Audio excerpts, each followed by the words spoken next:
The second thing I'll say is that we are always a learning organization, and we will take steps to ensure that some of the feedback we've received regarding process and making sure that we provide sufficient time for deliberation. The final thing that I want to state just for the public is there is no assumption that the recommendations by the MEDC staff will be adopted. That's why they're posed as recommendations. With that, I want to move to the public comment portion of our meeting. I want to remind the public that there is a 3-minute time limit to all public comments, and we will provide a 5-second grace, but we will ask if you exceed the 3-minute time limit to complete your thought.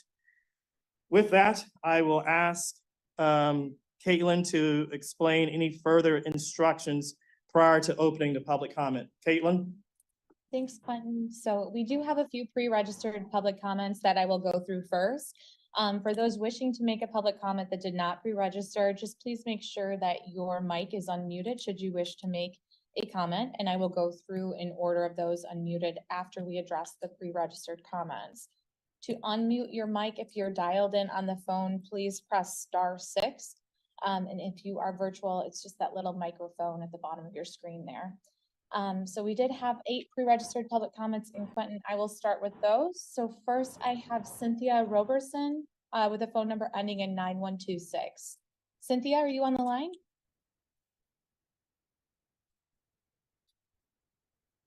Okay.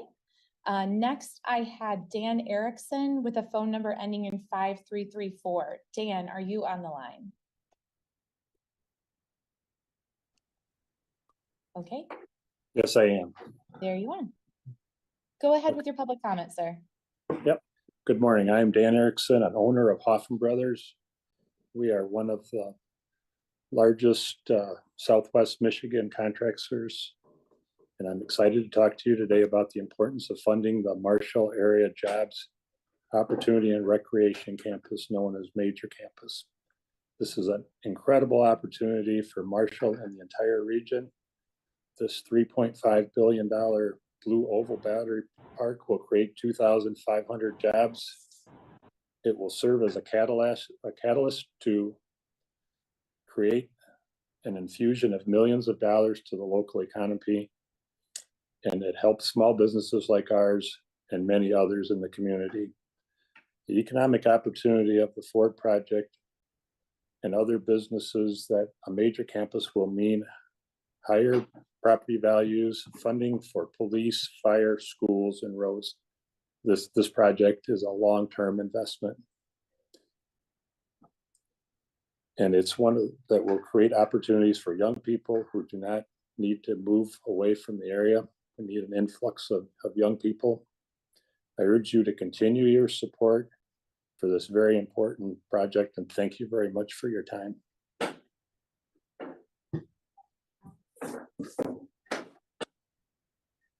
Thank you very much, Mr. Erickson. Next, I had a public comment ending in 5871. Phone number ending in 5871. Are you on the line? Okay. Next, I had Mr. Bob Ling, phone number ending in 0841. Bob, are you on the line? Yes, All right. Good morning. Good morning. Go ahead with your public comment. I'm Bob Ling, and I'm a Marshall Township board member.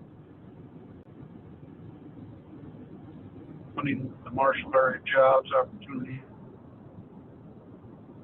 as a major campus. I've seen our community work to overcome many difficulties in the 73 years that I've lived in Marshall.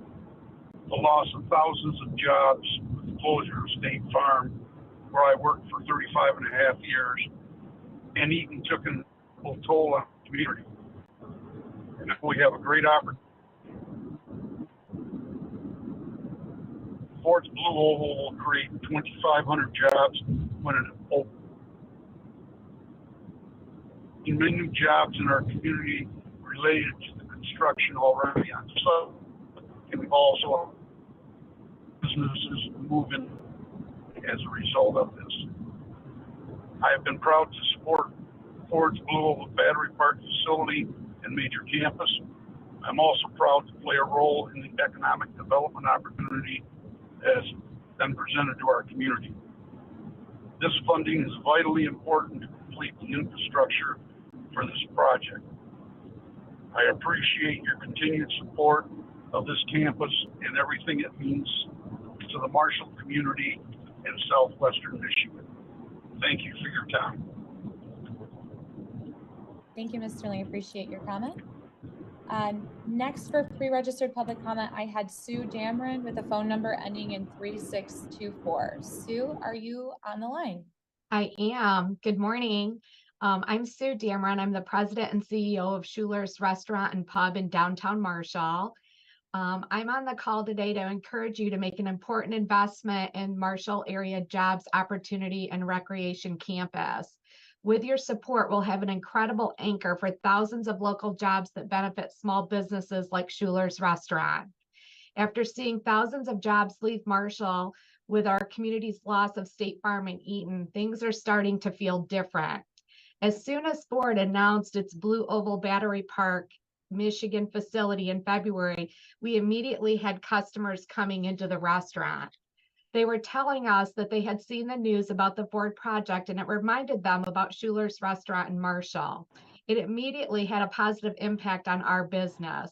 It's exciting to know that thousands of local jobs are on the horizon.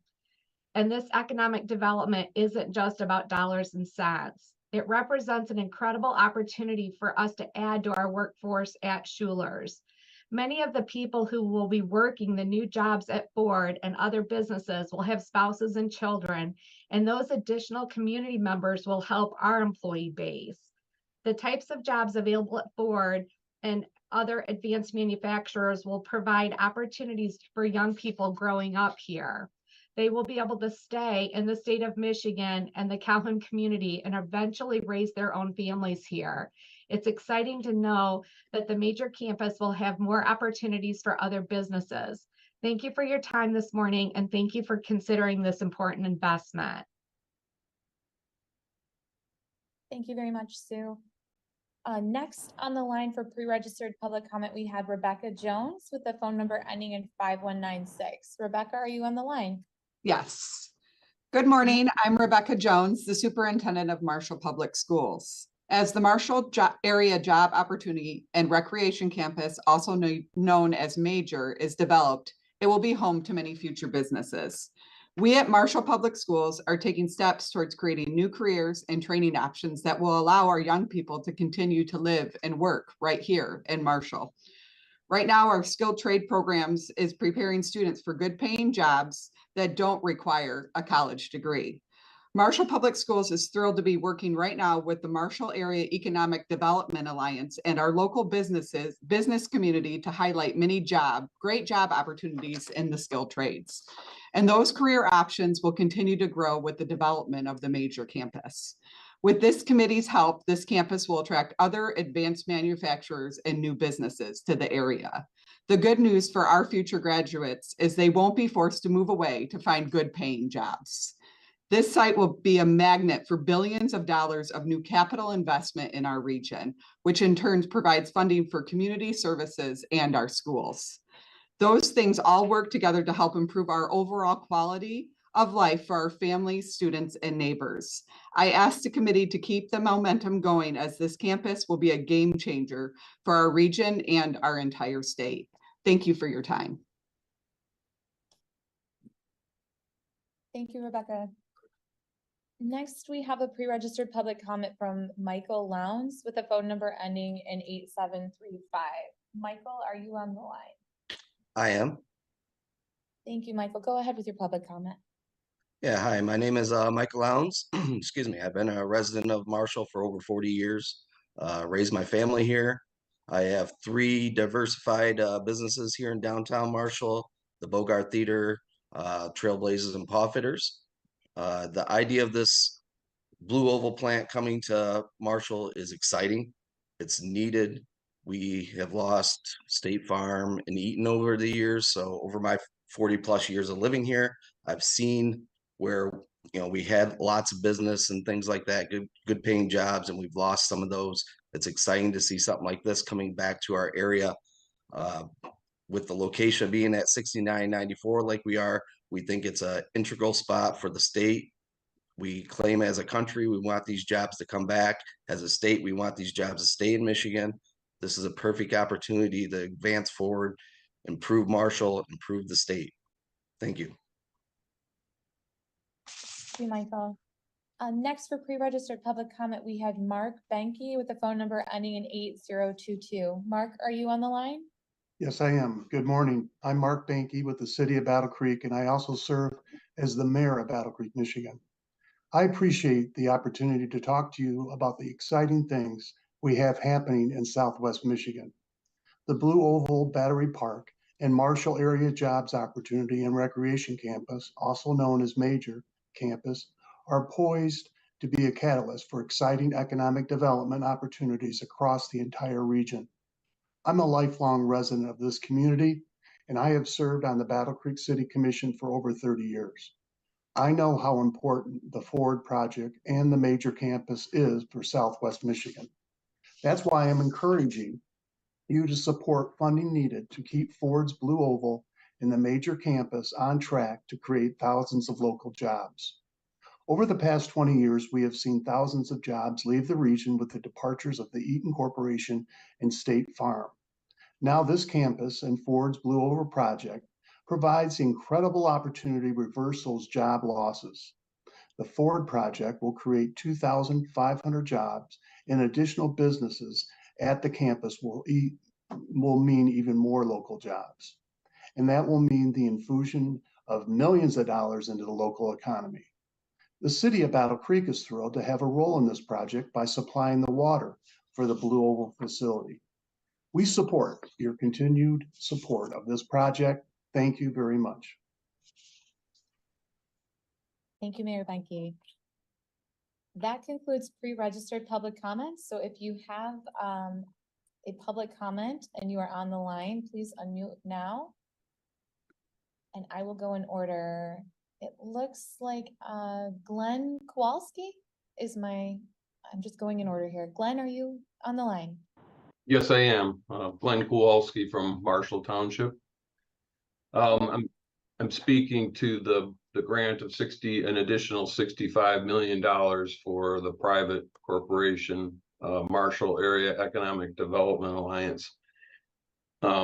It's interesting that now we're calling this the Major Campus, and I think a big part of that may be that the size of the campus continues to grow. It looks like future map planning now has it at least 3,000 acres. So that's very concerning to many of us as Marshall residents.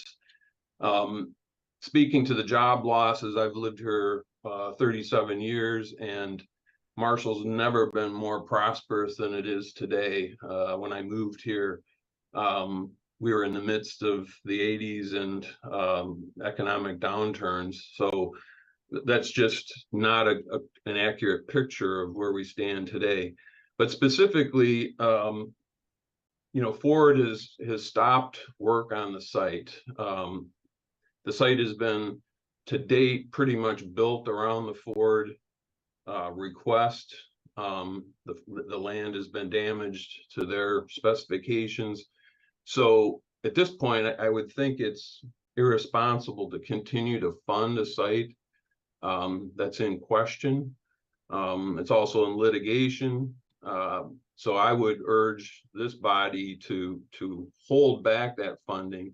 And in particular, I think lack of transparency continues to be an issue. Someone talked about water sources. We've FOIA'd Battle Creek. They will not tell us anything about the water source. The city of Marshall will not tell us. EGLE is not involved with the community. A large concern about fire protection. As you know, lithium battery fires are a large concern, and a plant this size could damage the area irreversibly forever. MDOT is not transparent. It looks like they're surveying to expand M96 by 3 times to the south, which would displace some current residents. So I would ask this group to rethink what they're doing, slow the process down, and become more transparent. Thank you. Thank you, Glenn, for your comments. Next, I see Jim Schwartz. Jim, go ahead. Thank you. I'm Jim Schwartz. I am the mayor of Marshall and also a resident for the past 13 plus years. And, you know, just happy to be here today to talk about our excitement with the Ford Blue Oval project, what jobs that will bring, opportunities to the major campus, and also recreation that's involved with this project. Your consideration today on this funding is an investment in Marshall and Southwest Michigan.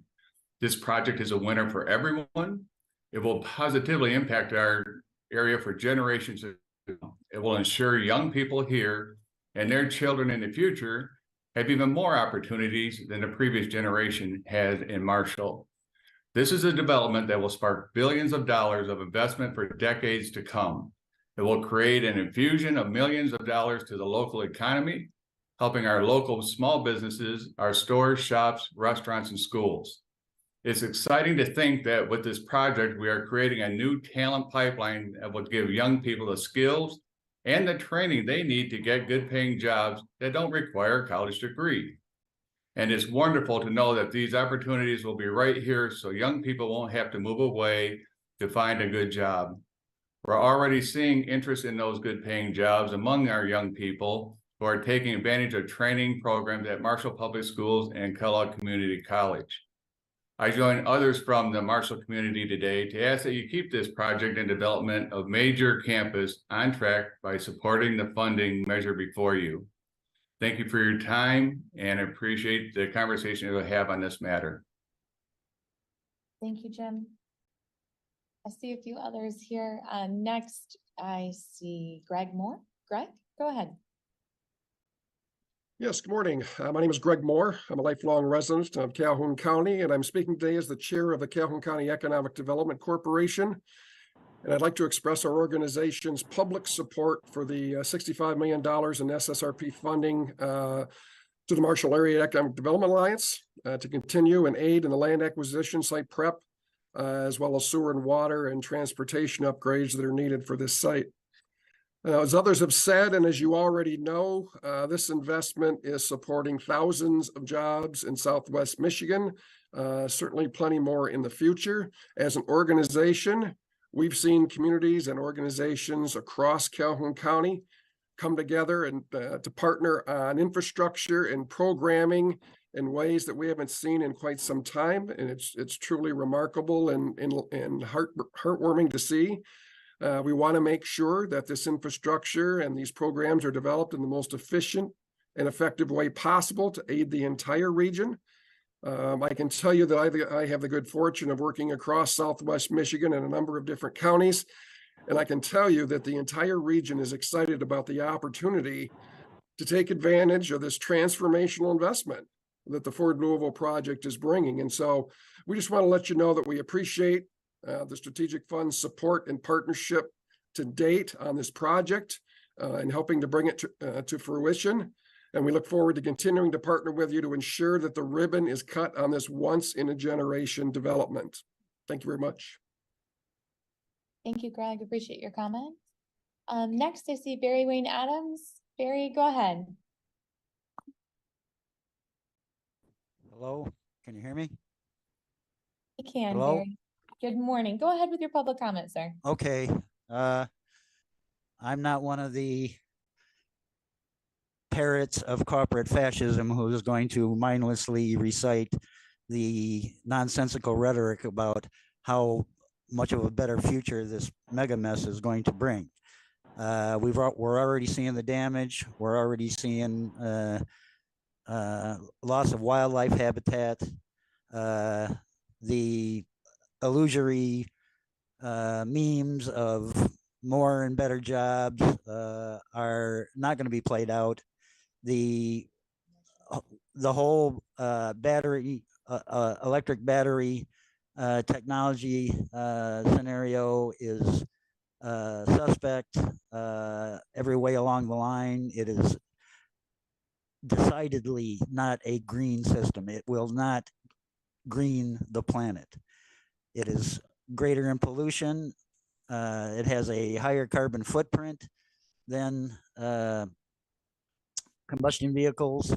You got to drive an electric vehicle 800,000 miles before it starts being green, quote unquote green. But the problem is that the vehicles won't last longer than 100,000 miles. Everything about this has been a big hoax. It's putting money into the hands of certain people who are too busy patting themselves on the back to realize the real world damage that's going on to that precious prime farmland. And I'm one of the people like Glenn Kowalski, who are the vast majority of the people in the Marshall and Marshall Township area who are against the mega site. And we want to overcome this propaganda barrage, trying to make people think that it's a done deal and it's all going to be happy chocolate after the mega site is up and running. We're seeing the damage now. People are upset in innumerable ways as to what's been going on. The gaslighting of the previous speakers who are connected with the project continues to this day. I mean, the mindless reading of a prepared speech. This is all bought and paid for. The founding fathers of this country did not envision a system of America being turned into a large matrix of corporate fascism. And that's what's happening with these front organizations who are funneling money to these private firms. All of this is in violation of Article 9, Section 18 of the Michigan Constitution, which prohibits the public funding of private enterprises. Mr. Adams, we are over 3 minutes. We asked if you can complete the current thought, please. All right. Well, the current thought could go on for 2 hours, but I'll just leave it at no corporate fascism. You're destroying the area. People don't like it. You're going to have an unrelenting opposition to this project for.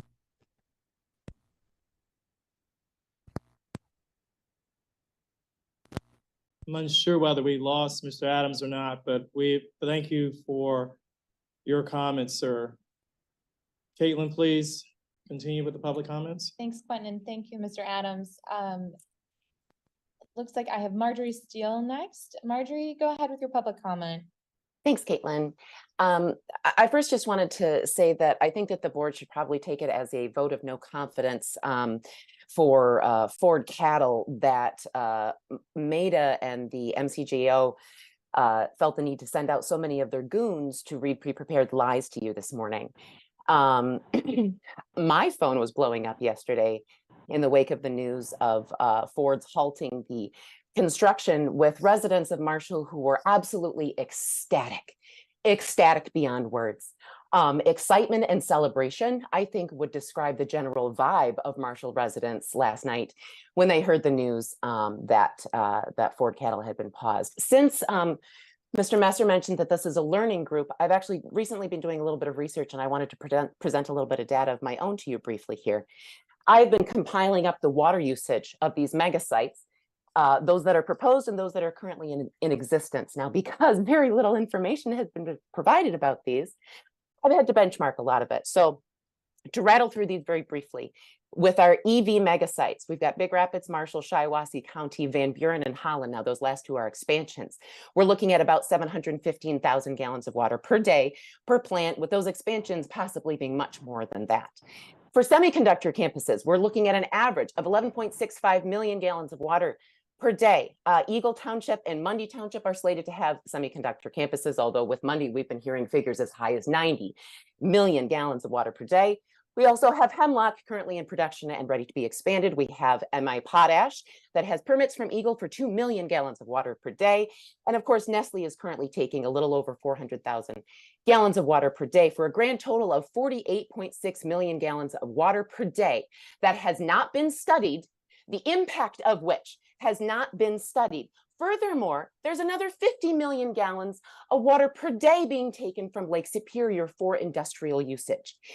The idea that this amount of water can be removed from our aquifers and from our Great Lakes, and this amount of toxicity pumped back into it without any impact studies being performed whatsoever is insulting, it is unscientific, and we, the residents of Michigan, absolutely will not stand for it. You will face endless opposition to these projects until we shut them down or until we shut you, the MEDC, down. Thank you so much for your time. Thank you, Ms. Steele. Are there any others on the line wishing to make public comment? Please unmute at this time. I see Brandy. Yes. I would just like to start by saying that these battery plants are not an opportunity. They are a mandate. So therefore, everybody might want to really look around and look at every other mandate in the world and how that's played out for everybody. The MEDC, their last meeting, they're going, you guys all are going as far as starting a campaign for technology coming to Michigan. Instead of focusing on our natural nature, which is real green, clean energy, you guys are now brainwashing and manipulating and spending more campaign money to, like I said, only brainwash Michiganders into thinking technology when it comes to Michigan. That is not what we are known for. These battery plants are toxic. There is no EIS, environmental impact statements, to come along with any of these. They are all being built close to rivers and waterways that will destroy Michigan for what we're known for. It's time to really think here and not allot any more money when they're talking about great job opportunities. The UAW is on strike because of all of these automotive jobs are clearly not that great. We want our children to be forced into a toxic job. Look at Altium Cell's battery plant. They have over 20 different, in just the first 2023 incidents, electrocution spills, air quality issues. There's things all across the board and nothing is happening there. And you guys just want to come here and build more. How does that make sense? It does not. We will continue to fight this every step of the way. I am from Green Charter Township, where Goshen is said to be built on top of wetlands that are supposed to be protected. There is no working with Eagle yet. There is no nothing. They're out here saying that they're looking to hire people, starting to hire jobs, starting to do these things, and they haven't even passed any permitting through Eagle. How is that okay? You guys can't answer questions here. You guys never answer us questions. There is no transparency. There is no honesty. It's just like the other man said, rhetoric to make brainwashing us to have to live this way. The superintendent from that school, why don't they start to think about sustainability for our children? Teach them to grow, teach them to preserve the world. We need to plant more trees, grow things, and that's green, clean energy. And Michigan is known for its nature. It's not known for technology, and it's not gonna be. Sorry. And that's all I have to say today. Thank you, Brandy, for your comment. Mr. Watson, I see your hand raised there. Go ahead.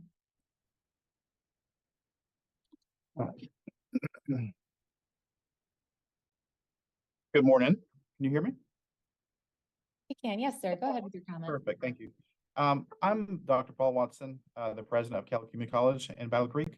I appreciate the opportunity to chat with you with regards to the importance of preparing this opportunity to be the future home for Ford's Blue Oval Battery Park and the impact of businesses in the future.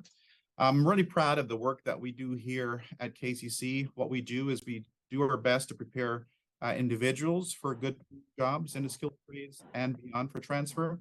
Actually, moments ago, I was with our friends from Davenport University, signing a seamless transition opportunity for our students to go to that institution. What we pride ourselves on is really the work that we do across three counties, Branch, Barry, and Calhoun. And really, it's about preparation for the work that ends up in the spaces that we serve. Close to Marshall, we do have a site at the Eastern Academic Center that has approximately a 1,300 square foot welding lab, as well as a 900 square foot electrical and mechatronics lab. Facilities like that really speak to the hands-on experience students can get at our institution for good paying jobs as electricians, welders, maintenance techs, just to name a few. Opportunities like the site that's being discussed and being supported at this point really do assist our students in moving forth with regards to economic empowerment. It's encouraging, frankly, for us that we know our programs are preparing individuals, both young adults, 17, 18, as well as adult learners. Our average age of our students are 25 to 28. And what that does is it enables them to find jobs right here in the community so they don't have to move away to find jobs and opportunities. We have had students at this point come to us telling us how excited they are about the opportunities coming to the Marshall area.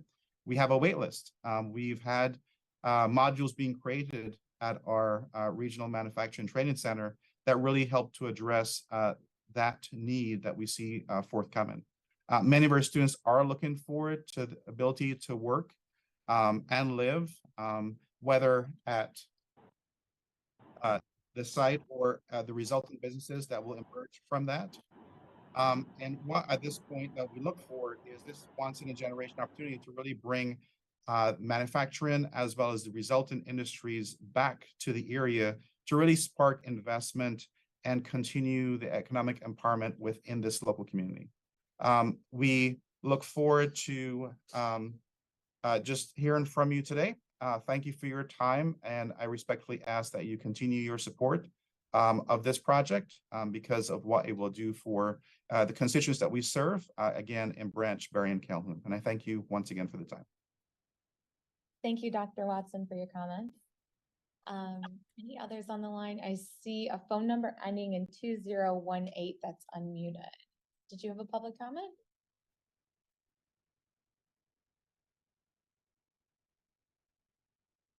All right. Are there any others on the line wishing to make public comment? Okay, and just checking here in the room. Anyone in the room that has public comment? All right, Quentin, that concludes public comment. Thank you very much, Caitlin. Thank you, members of the public, for your comments. Caitlin, are there any communications to the board at this time? Communications were received and shared with the board on Friday, September 22nd. Thank you, Caitlin. Board members, are there any additional comments regarding the communications that have been received or were received?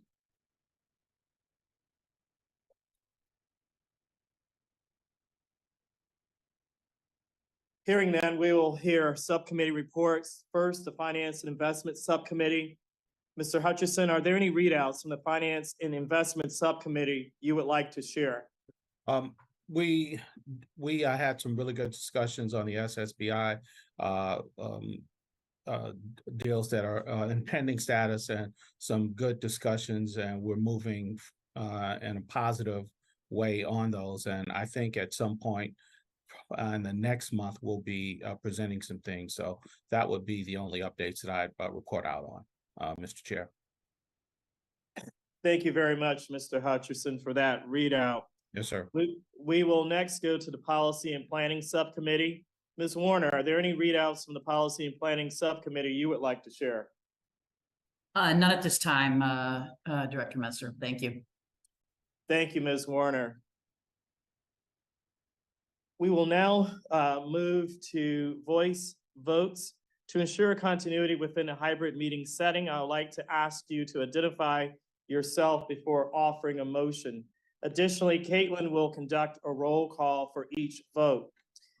At the prerogative of the chair, I'm going to move the Attract, Retain, and Grow Business items, the Strategic Site Readiness Program Grant, SSRP, to the Marshall Area Economic Development Alliance, and then the Strategic Site Readiness Program grants to Prosperity Region Economic Development Organizations to the front of the agenda, and then we will go to the consent agenda.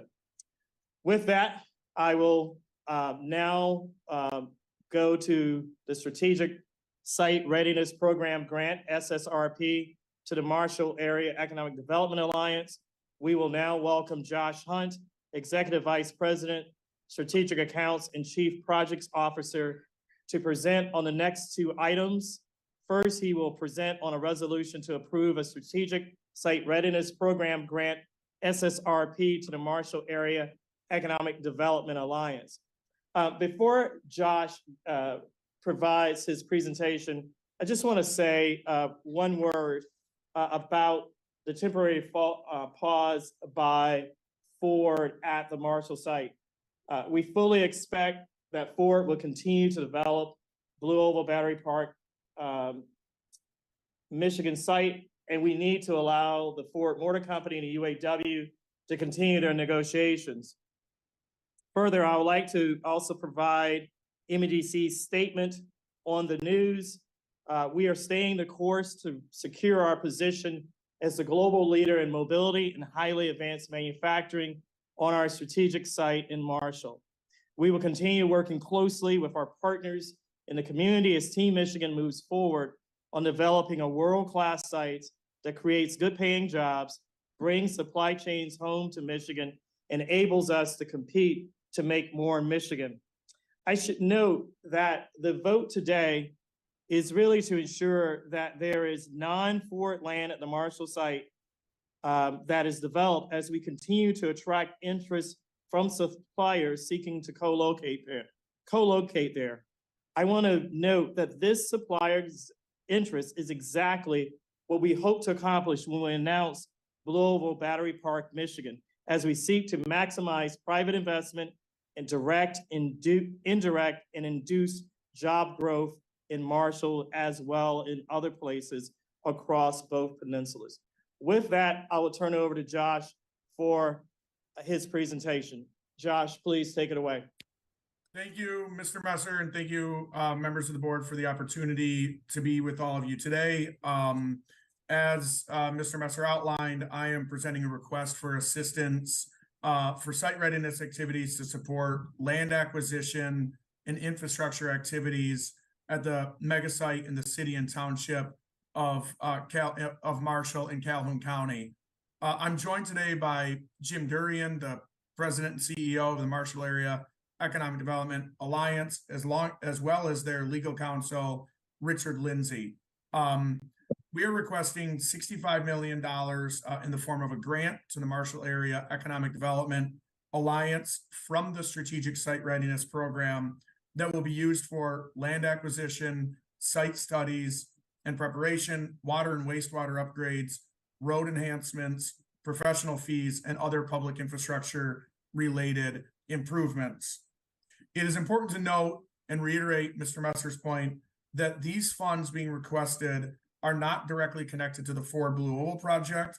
This request is for the remaining portions of the site to continue to bolster Michigan's competitiveness in attracting and growing other potential suppliers and businesses to the area, as well as additional business growth opportunities at the site.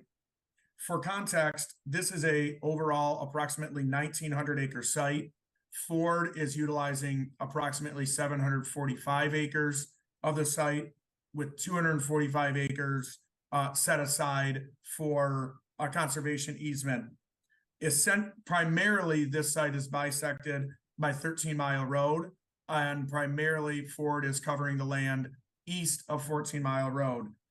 This support today will be supporting the future needs on the approximately 800 acres of land that is remaining for needing attracting the supplier park. Josh, can you hold on for a Yes. second? Mr. Quinn, Randy Thielen needs to recuse himself on this project. I just checked the participants, and it appears he's still on the call.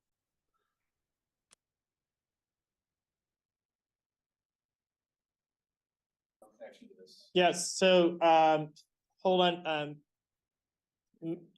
Kevin, I believe that we are speaking with council here. Randy, board member Thalen has no connection with this item. He will recuse himself from the Strategic Site Readiness Program grants to Prosperity Region Economic Development Organization, as well as the consent agenda, but he is permitted to consider this particular SSRP to the Marshall Area Economic Development Alliance. Okay, I must have identified the wrong project that was being discussed. My mistake. Sorry for the interruption. No worries. Thank you. All right, thank you. So just reiterating here that this is for the remaining portions of this mega site that are not connected to the Ford project to continue to build out the supplier park.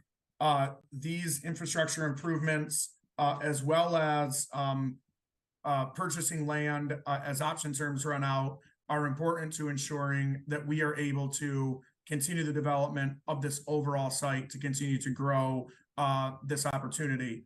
Renegotiating the terms of those options after expiration could cost the state millions of dollars.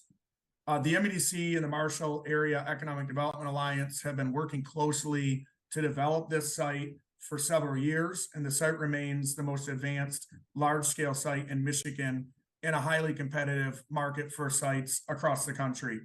Funding the land assemblage and infrastructure improvements now reduces long-term costs, creates a more attractive site for business attraction and expansion opportunities, and continues to support the overall goal of Michigan leading in the advanced manufacturing and mobility sectors.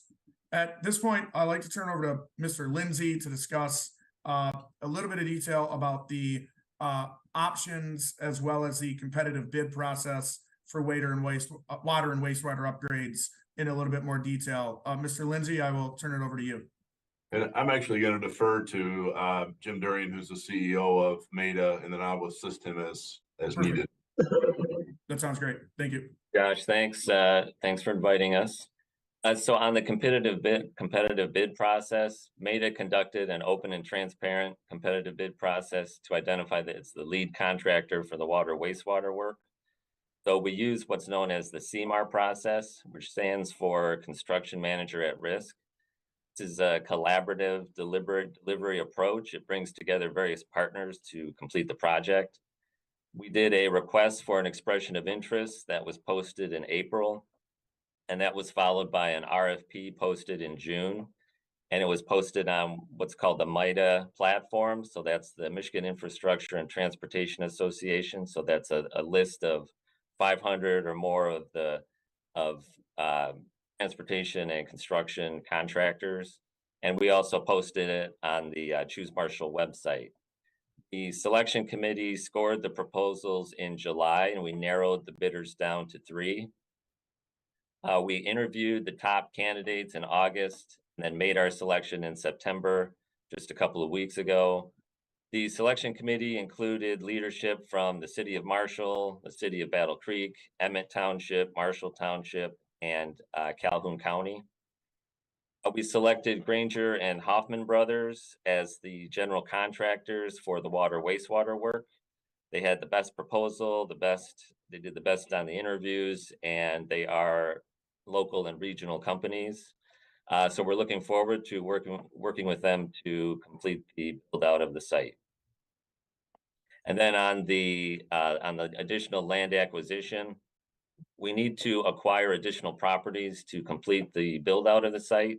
Again, this includes the water, wastewater, and road upgrades with MDOT. So this is bringing, the roads and the water, wastewater to the overall site. With all these properties, we have option agreements with existing landowners that have been paid out through the end of the year. The funding, today's funding would allow us to purchase all of these properties needed to complete the overall infrastructure work for the entire site. And is there anything I'm missing? No, I think that covers it. Did I answer any questions? All right, well, thank you, Mr. Durian. Thank you, Mr. Lindsay. We appreciate that. And just in summary here, we are requesting a $65 million grant for this land acquisition and infrastructure improvements from the Strategic Site Readiness Program to continue to boost the opportunity for future business attraction and expansion opportunities on the site. Thank you again, Mr. Messer, and members of the board. I will now turn it back to you, Mr. Messer. Thanks very much, Josh and Mr. Durham and Mr. Lindsay. Okay. Are there any questions from the board? Yeah, hey, Josh. Are there, so can you just clarify the option agreements and their expirations, please? Yeah, so I can start with that and then turn it over to Mr. Durian, Mr. Lindsay to talk in more detail. But we have option agreements on all necessary parcels across the site. Some of those option agreements, all of those option agreements are on different schedules in terms of when the expiration takes place, and both in terms of timelines for the project and timeline for expiration of those options. It's necessary to continue to move forward now based on the timing of this grant request. So with that, Mr. Lindsay and Mr. Durian, I'll turn over to you to add additional context to that.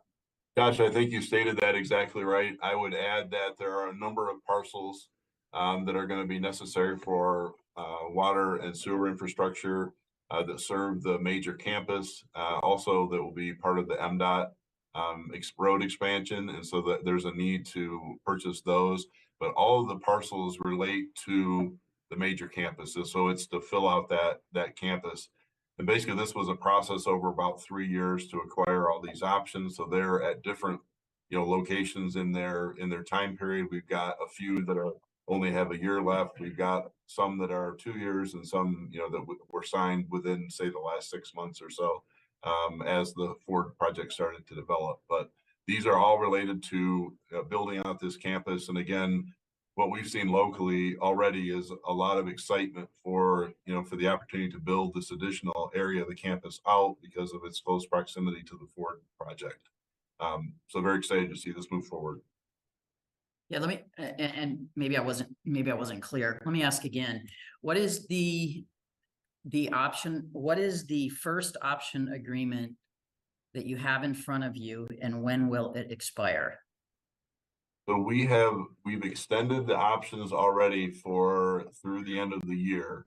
So starting in the beginning of January of 2024, there are approximately 30 that will expire in that next January-February time frame.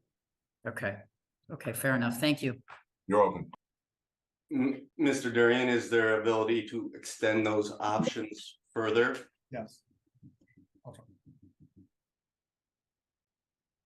There is the ability to renew them depending on when the options are generally 2 to 3 year options. They're all, each one's a little bit different. But yes, there with many of them, there's an opportunity to renew, but not necessarily all. I'd have to look through all of them. Right.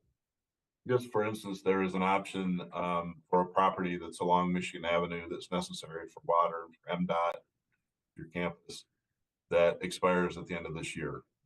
So I mean, there are a number of different dates because they were negotiated again over a 3-year period. Does that make sense with the possible delay in the Ford project, depending on what other businesses are interested to extend those options and not spend upfront funds before we know projects are moving forward? Yeah, I can give I can answer that initially, and then Mr. Durian or Mr. Lindsay can add additional context onto this. Overall, based on the strategic plan that was set forth for the site readiness program and site activities as required by the statute for this, it was important that we handled these sites in two different ways. First was for projects where there was an identified end user, and that's what we already have done on the Ford Blue Oval project, as well as what we've done on other projects under this program. This site continues to be a premier site in Michigan in terms of its opportunity for future development, and in the competitive market that we are in for these types of projects and development on these types of sites. It's important that we take steps as well for the second goal of this program of taking proactive action to move forward on these sites and have the most ready site possible. And so that's why, as we continue to build out the attractiveness of this site for supplier park and other business investment, continuing to add on to the attractiveness through land assemblage and infrastructure enhancements is critical to Michigan continuing to win future growth in this space. Josh, can you talk a little bit? It seemed like the Blue Oval site was supposed to spur additional business around it. Can you talk a little bit more about that, the need for this 65 million on top of our investment in the Blue Oval site, and the need for that versus having that investment in the Blue Oval drive the suppliers and businesses there without need for additional subsidy?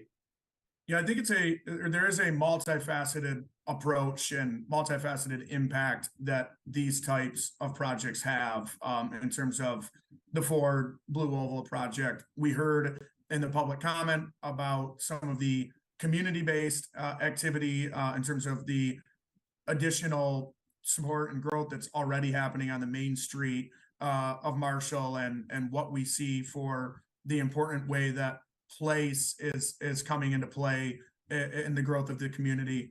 We're also seeing continued investment in people in terms of students and other young residents of the area, and residents of all ages taking advantage of the educational opportunities to be ready for the jobs at that site.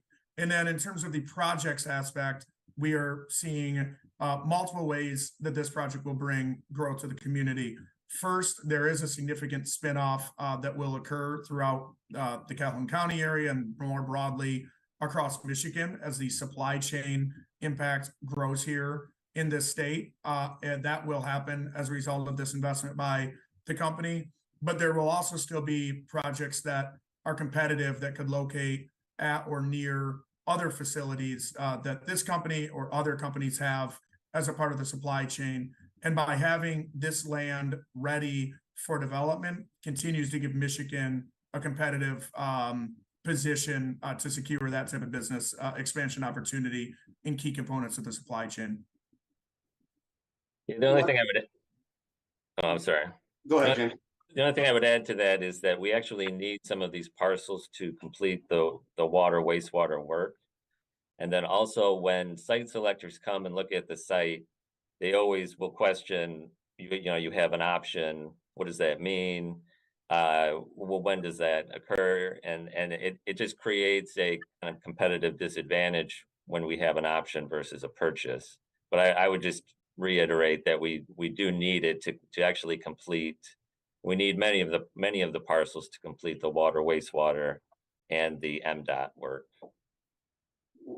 What are our performance-based metrics to ensure the funds are being used and perhaps fall back any if they're not being used to our requirements? 65 million is a large upfront cost. How are we ensuring that this is not a build it and they will come and this property sits vacant for a number of years and it's not a good use of the timing of the funds? Yeah, so there will be a grant agreement put in place between the MSF and the Marshall Area Economic Development Alliance that will be based on milestones that are put in place as investment is occurring in the infrastructure and land assembly outlines, as well as it being based on a proposed budget that has been put in place to cover those specific costs and uses. All agreements that we have under this program and other programs contain clawback provisions in place to ensure that the money is being spent on the specific activities as outlined in this resolution and the forthcoming grant agreement. I would add as well that each of the deeds for each of the properties has a clawback provision in it that if we don't meet the terms of the grant requirement, it goes back to the MEDC. The MEDC and the MSF monitor all expenditures of money. It's very tightly controlled, very detailed grant agreement that sets forth exactly what we can do and when. Some of the speakers mentioned environmental concerns, utility concerns. Josh, can we speak to some of that and what we're doing to ensure environmental quality controls and proper utility usage?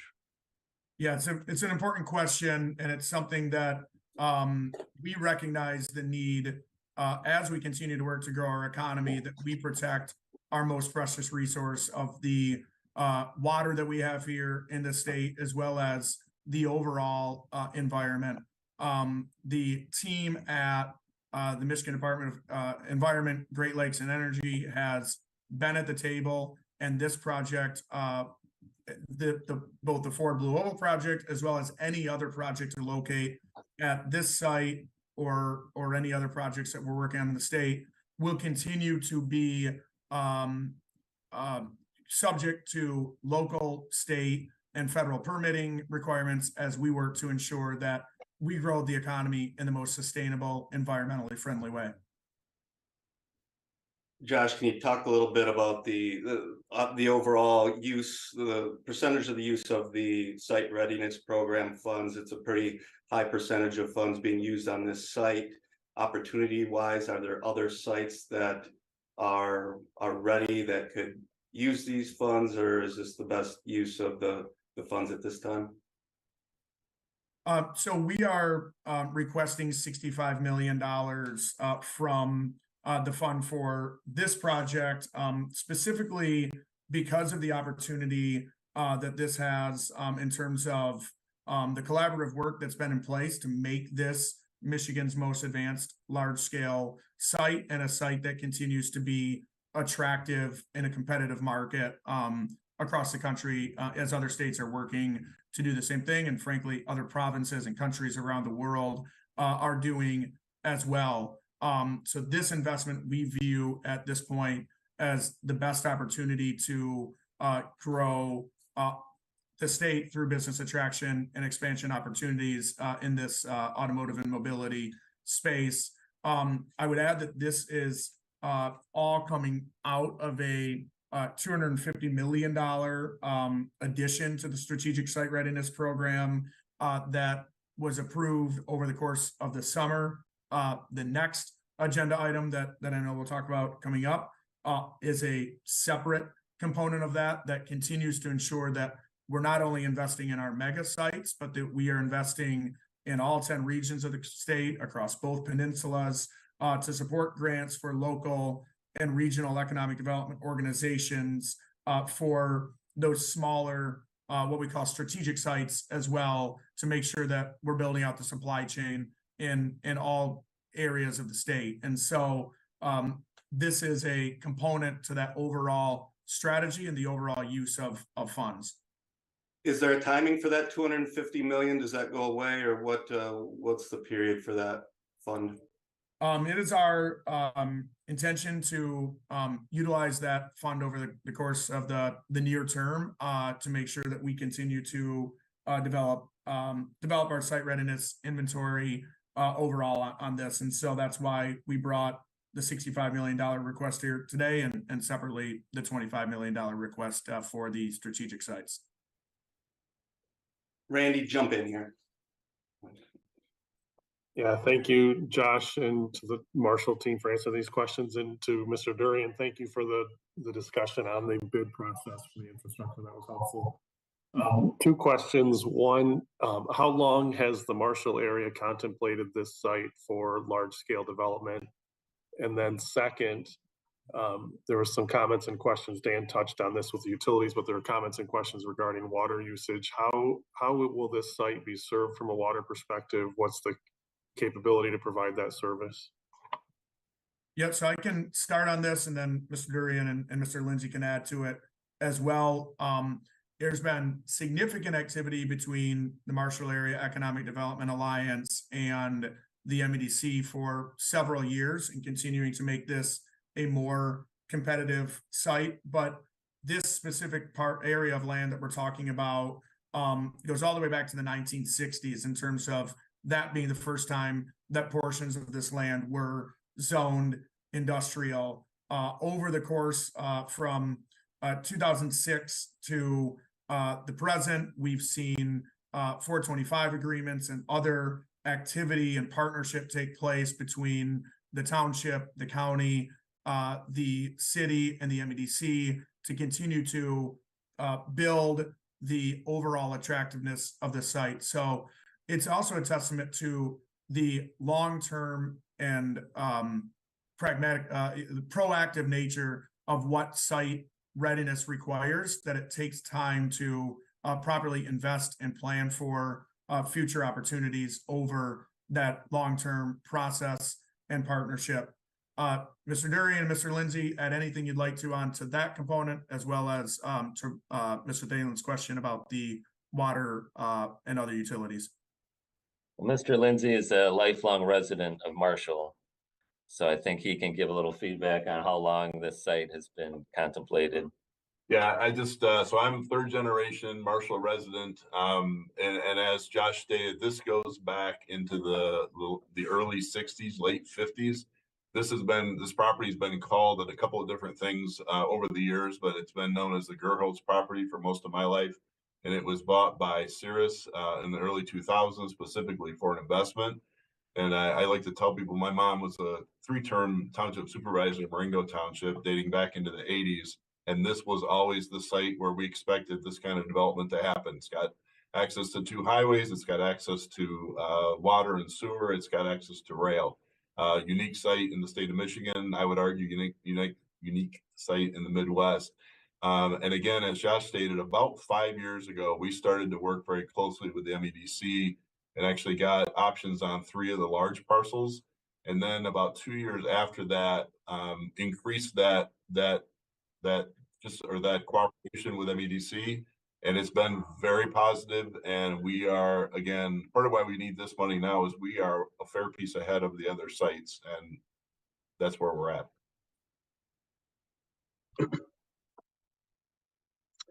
And then I'm sorry, the question on water service. Yeah. How do you intend to serve that site? What is that? Yeah, through a partnership with Battle Creek, we're able to provide the water and wastewater to the site. So there is capacity, beyond that, but it's a partnership with Battle Creek. And Jim, do they have capacity today? Are they expanding the plant? Have they had capacity as the cereal industry has declined? I mean, what's that water capacity today? They do have capacity, but we're also they're upgrading the Verona facility that provides water, and then there'll be additional upgrades on the Marshall side as well. That's included in the water wastewater funding.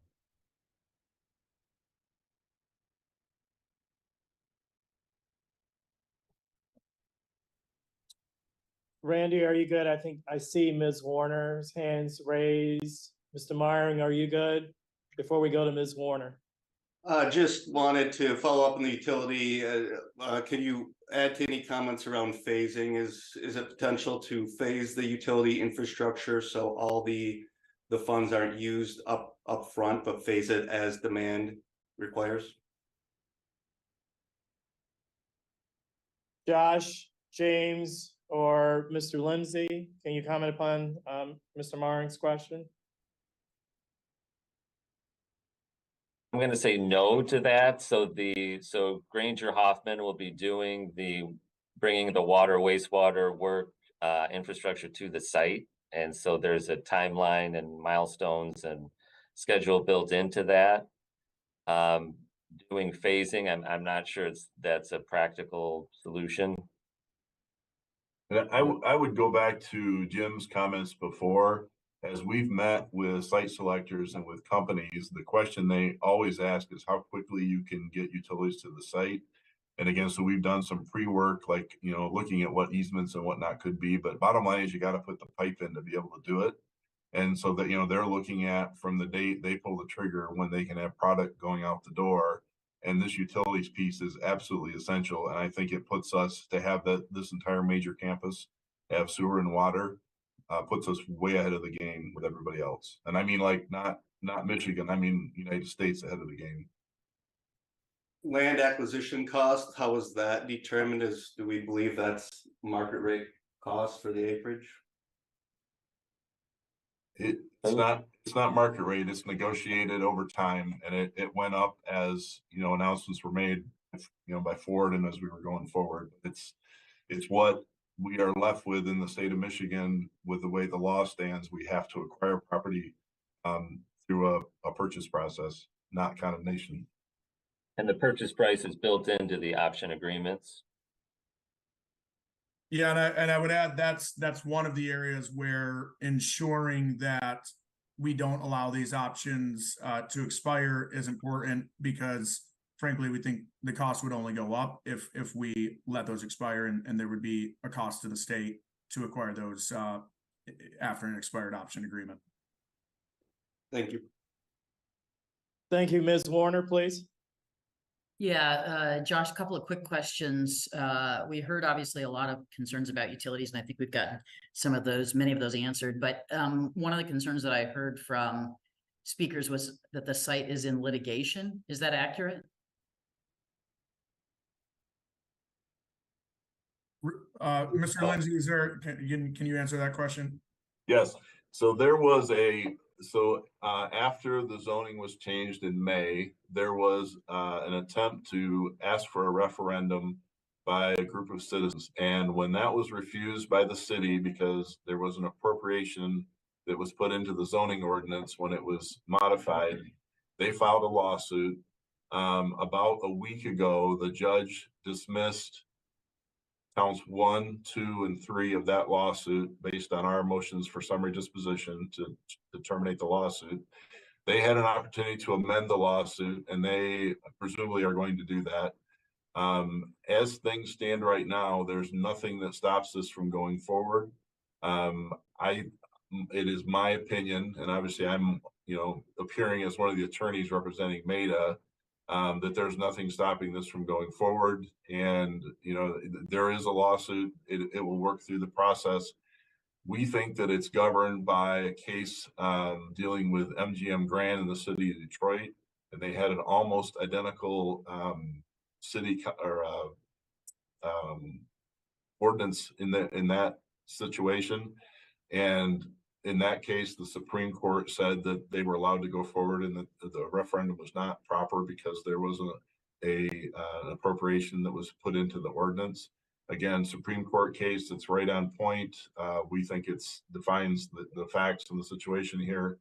I will say, as an attorney, until the Supreme Court rules, I can't tell you anything beyond that, but we think it's very solid and no reason not to go forward. And was that initial filing for an injunction to stop any construction? And it was in those counts that you're talking about that were dismissed, were they injunctions that did not get put into place? I would say that's correct. I could explain it in a lot more detail, but I'm not sure I would do anything other than confuse the situation. But basically, there is the city charter of Marshall says that if you file for a referendum and there's not an appropriation, then it's stopped until you have the election. And so that was the issue they put in front of the judge. They asked for that in a preliminary injunction, and the judge said no. And then they later we filed a motion to dismiss the case, and he agreed with us a second time on that. And that issue is what I'm saying is almost identical, I would say identical, to what happened with the city of Detroit in this MGM case. And again, there's not anything pending that's going to stop this right now. And actually, this work is related to infrastructure that's off the Ford site. And so that lawsuit's got absolutely nothing to do with this. This work needs to be done. Yeah, it needs to be done either way. Gotcha. Okay, thank you very much. Thank you, Ms. Warner. Board members, are there any additional questions? Hearing no additional questions, a motion is needed to conduct a roll call vote. I will make a motion to approve a motion by Messer. Is there a second? Richardson seconds the motion. We have a motion by Messer, a second by Richardson to approve the request. Caitlin, please conduct a roll call vote. Mr. Chairman, I'd like to just have some debate. Sure. I just want to express concern for the moving forward with the timing of this when the anchor tenant of Ford is looking to pull back at the site. And, you know, with the belief that they were supposed to spur development, just the investment timing seems like it would make sense to take a pause and make sure they're moving forward. And just with the consideration that we want to use the $250 million fund in the best way possible. And if it turns out that there is a better, you know, use of those funds at a different site, it would give us the flexibility to do that. And, you know, with the understanding that we can, you know, perhaps extend these options to firm up the strategy at the site. So I just wanted to express that concern on the timing of the investment. No, it certainly makes sense. And my comment is what I said before. I believe that this pause is temporary. And we expect that as negotiations continue between Ford and the UAW and the UAW and the other big three. But I think a couple of things that I just want to make sure that I highlight in what Josh and Jim Durian and Attorney Lindsay mentioned with regard to this project are the other support here.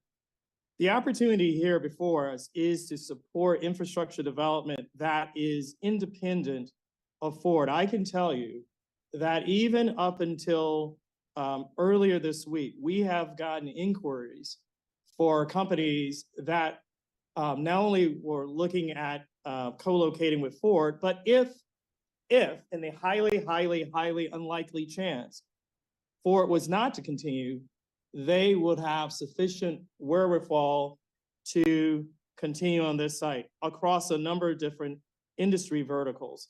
I think that the risk of this potentially being something that will be dormant is highly unlikely. I think we talked a little bit about the competitive set. You can look at a close to 2,100, someone will have to fact check me, site in Indiana. I think there are significant other large sites that have been developed elsewhere across the Midwest and in the Southeast. I think we need to make sure that we're ready and make sure that our sites are not an impediment to us competing for these opportunities. But certainly, Mr. Maring, I certainly understand your point, but I think the risk is minimal given what we see elsewhere in our pipeline. Thank you. Other discussion, please? Hearing no other discussion, we have a motion by Messer, a second by Richardson to approve the request. Caitlin, please conduct a roll call vote. Dr. Fulter-Kane. Yes. Director Corbin. Yes. Mr. Eklund. No. Treasurer Eubanks. Yes.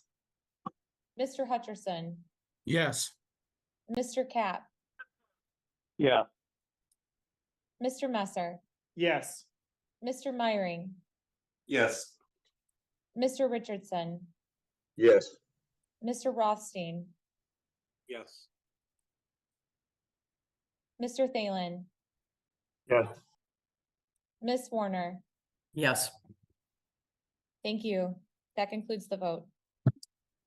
Thank you, Caitlin. The motion passes and the recommendation is adopted. I will now cue Board Member Thalen to drop from the call. He is recused for the next two items of business. We'll now go to the Strategic Site Readiness Program grants to Prosperity Region Economic Development Organizations. Josh Hunt will return to present on a resolution to approve a Strategic Site Readiness Program grants to 11 economic development organizations located within Michigan's 10 prosperity regions. Josh, take it away, please. All right, thank you, Mr. Messer. I am at this point making a request for grants to 11 economic development organizations across all 10 prosperity regions of the state under the Strategic Site Readiness Program. This is in total $25 million of a request, and that funding allocation to the 11 organizations was based on a proportional percentage of the population as outlined in the briefing memo you received as a part of the packet. This request will exhaust the funds allocated to the MSF in section 408(2) of the Public Act 194 of 2022 that was specifically set aside for regional and local economic development organizations for site readiness activities, including land control and acquisition, as well as that would be consistent with ensuring that we have a statewide inventory of strategic sites. These strategic sites are all sites that are smaller than the mega site definition, with the intent to ensure that we are seeing sites in all 10 regions across the state, across both peninsulas, that meet the needs of those communities and continue to allow us to ensure that we have strategic site readiness activities that meet the full need of the overall supply chain in the regions as outlined for these local and regional economic development organizations. Again, we're requesting this $25 million grant to be dispersed based on this proportional population allocation funding level. And with that, I will turn it back to you, Mr. Messer. Thank you very much, Josh. Are there any questions for Josh about this particular agenda item? Hearing no questions, a motion is needed to conduct a roll call. I'm sorry. Sorry, just real quick. I'm in support of this, but I'm wondering what kind of evaluation of these site readiness across the regions there might be put in place, both from due diligence to the taxpayers in the state, but also as a helpful mechanism to the 10 prosperity regions. Thank you. So our team, our real estate team, will continue to partner with all of these regional economic development organizations through us establishing a real estate team at the MEDC, a chief real estate officer, as well as a vice president focused daily on supporting real estate activities in the state. That will allow us from a day-to-day level to continue to engage in partnership with these economic development organizations. We also will have a grant agreement in place with each of these organizations to ensure compliance with the grants. And we're working to make sure that there is proper technical assistance to make sure that these sites are developed in a way that is attractive for the needs of that community and to build out the state's overall economic growth strategy.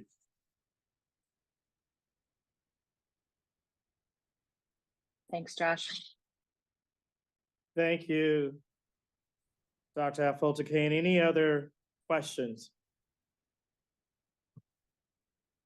Any other questions? Hearing none, a motion is needed to conduct a roll call vote. Do we have such a motion? We have a go ahead, I'm sorry. Corbin moves the motion. We have a motion by Corbin, a second by Messer to approve the request. Caitlin, please conduct a roll call vote. Dr. Fulter Kane, Yes. Director Corbin, Yes. Mr. Eklund, Yes. Treasurer Eubanks, Yes. Mr. Hutcherson. Mr. Hutcherson, are you still on the line? Might have lost some. I know he had to fall I see, okay. Mr. Cap, Yeah. Mr. Messer, off. Yes. Mr. Myring, Yes. Mr. Richardson, Yes. Mr. Rothstein, Yes. Ms. Warner. Yes. Thank you. Thank you, Caitlin. The motion passes and the recommendation is adopted. We'll now go back to our consent agenda. There are 11 items on the consent agenda today. Proposed meeting minutes, August 22nd, 2023 meeting minutes. The Veridea Group Brownfield Act 381 work plan. Next, Lofts on Lewis and MCRP amendment. Fourth, Exchange Building LLC, the Exchange and MCRP amendment. 5, Billerud and APRZ amendment. 6, Contractual Small Business Solutions Services FY24 funding allocations. 7, International Trade Centers JEC recommendations and FY24 funding allocations. 8th, Michigan-Israel Business Accelerator new contract approval. 9, Business Marketing Lambert contract amendment. 10, FY 2024 Memorandum of Understanding MSF and MEDC. And 11, Lear Corporation Reauthorization of performance-based grant request. Are there any questions regarding the consent agenda?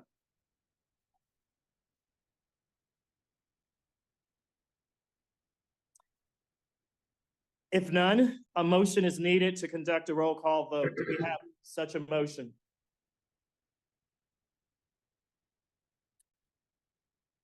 Cap moves approval. We have a motion by Cap and a second by Messer to approve the consent agenda. Caitlin, please conduct a roll call vote. Dr. Fulter Kane, Yes. Director Corbin, Yes. Mr. Eklund, Yes. Treasurer Eubanks, Yes. Mr. Hutcherson. I think he. I'm sorry, Quentin. Mr. Cap, Yeah. Mr. Messer, Yes. Mr. Myring, Yes. Mr. Richardson, Yes. Mr. Rothstein, Yes. Ms. Warner. Yes. Thank you. Thank you very much, Caitlin. The motion passes. We will next go to develop attractive places, the Olympia Development of Michigan, Henry Street. We'll now welcome Julius Edwards, Director of Commercial Real Estate Investment, to present on a resolution to approve a Michigan Community Revitalization Program performance-based direct loan to Henry Street Renaissance LLC. Julius, take it away. Thank you, Mr. Messer, and thank you to the rest of the board members for allowing me the opportunity to present this project. Today, with me, joining me, I have Tyler Hardy from Olympia Development, as well as Stephen Strachan from Olympia Development, and Ed Potus from Senior. And also, lastly, I have David Howe from Detroit Economic Growth Corporation. So today before you, we are presenting a request for a $6,493,000 MCRP direct loan to support our overall $40 million development, of which consists of 86 market rate residential units, which is part of an overall larger development of 170 total units of mixed income housing located just steps from Little Caesars Arena. MEDC staff is supportive of this project as it looks to preserve historic resources in the area, as well as bring mixed income housing to the area that is much needed and supported by the city of Detroit. So at this point in time, I'm going to hand it over to Mr. David Howell just to speak to the city of Detroit's commitment to this particular area. Thank you, Julius. Good morning. Can you hear me okay? We can. Yes, I can hear you. Okay. Good morning. My name is David Howell, and I am the Senior Director of Real Estate for the Detroit Economic Growth Corporation. And first, I'd like to thank Mr. Messer and the MSF board and the staff of the MEDC for the opportunity to speak at today's meeting concerning the Henry Street project developed by Olympia Development and Lear. On behalf of DEGC and the City of Detroit, I'd like to express our gratitude for the continued partnership with the MSF. Your support for mixed income housing options in the City of Detroit, particularly in the downtown submarket, allows Detroit residents to reside directly adjacent to employment centers, solving talent shortages for employers and fostering career advancement for Detroiters. Should this honorable body grant the request before you today, the City of Detroit, DEGC, and Olympia will be allowed to continue to advance one of the city's top priorities of aggressively addressing the need for high-quality, mixed-income housing. As you know, earlier this year, Olympia and another one of its partners, the related companies, announced District Detroit, a $1.5 billion mixed-use development project in downtown Detroit. The Downtown Development Authority agreed to make a $24 million low-interest loan from a newly created affordable housing fund to the developers to support bringing 139 affordable residential units to market. These units will be made available to Detroiters with incomes at 50% of the area median income.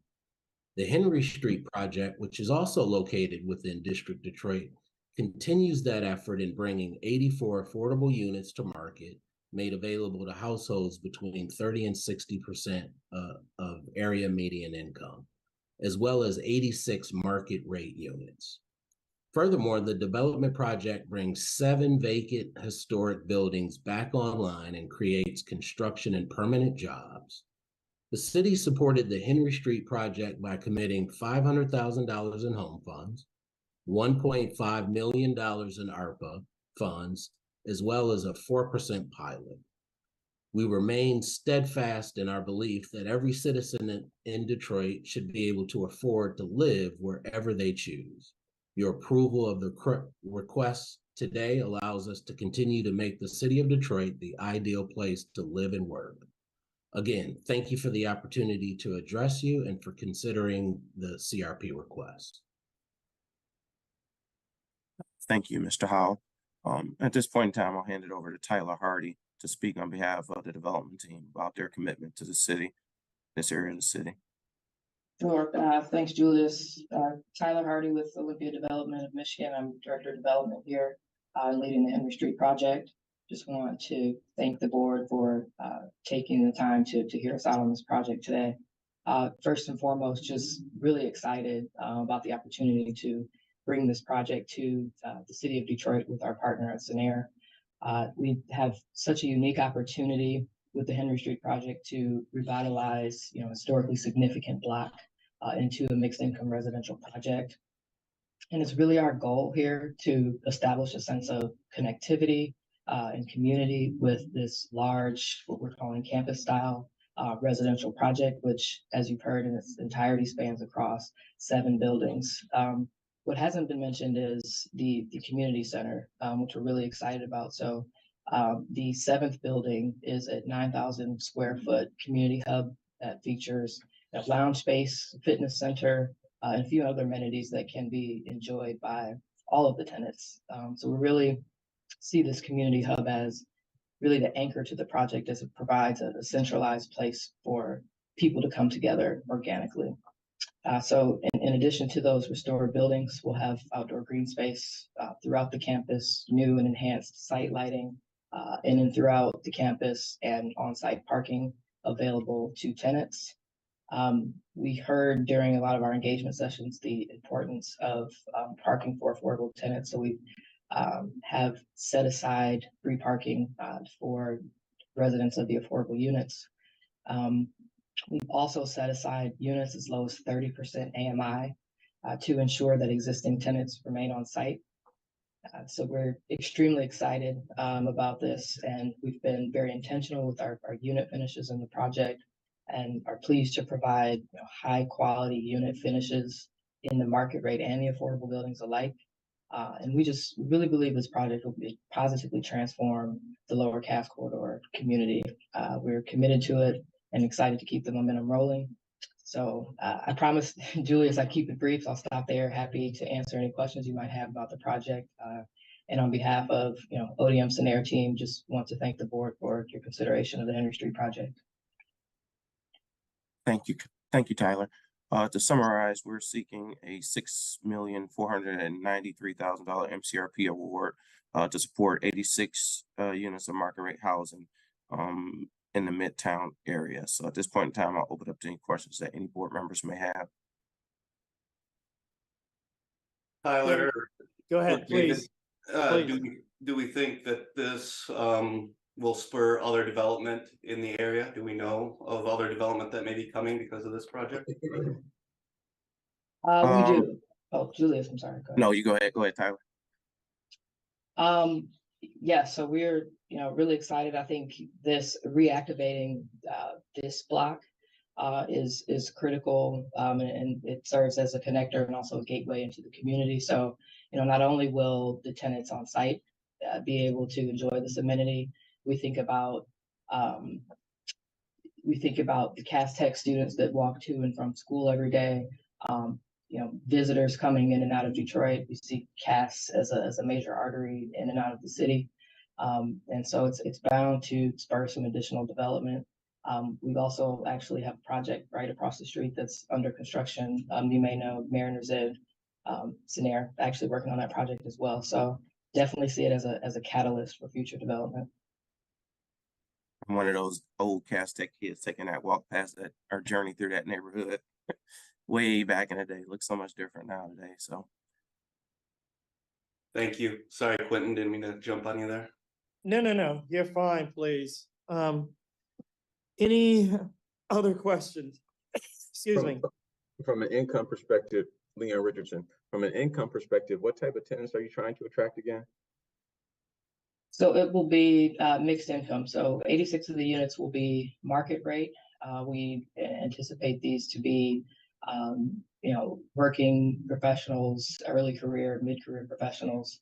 And then, as it was mentioned, 84 of the units will be geared towards low-income tenants, so ranging from 30 to 60% AMI. So a portion of those will be some of the existing tenants, and then, of course, workforce housing. Thank you.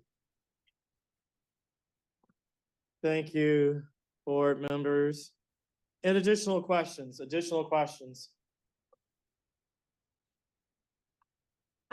I'm sorry, maybe I missed this part, but I see that a couple of the buildings do have some existing tenants, and you just mentioned them. What's the plan for them and improvement on their units or incorporation of them or some other plan?